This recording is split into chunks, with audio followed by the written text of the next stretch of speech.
আসসালামু আলাইকুম। আপনাদের সাথে অনেক তো পিঠার ভিডিও শেয়ার করেছি কিভাবে আপনারা পিঠা বানাবেন আমাদের এলাকার পিঠাগুলো।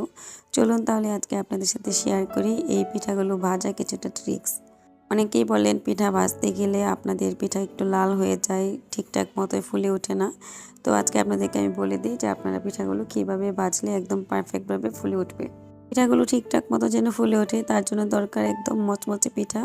তো আপনার রোদে শুকানোর সময় অবশ্যই পিঠাগুলো একদম মচমচে করে তারপর পলিথিনে রেখে তারপর একটা এয়ারটাইট বক্সে রেখে দিবেন।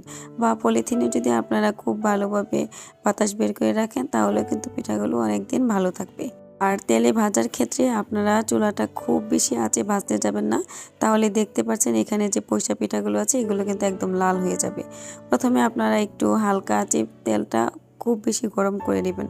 যখন তেলটা অনেক গরম হয়ে যাবে তখন কিন্তু আপনারা মিডিয়াম আঁচে দিয়ে রাখলেই আপনার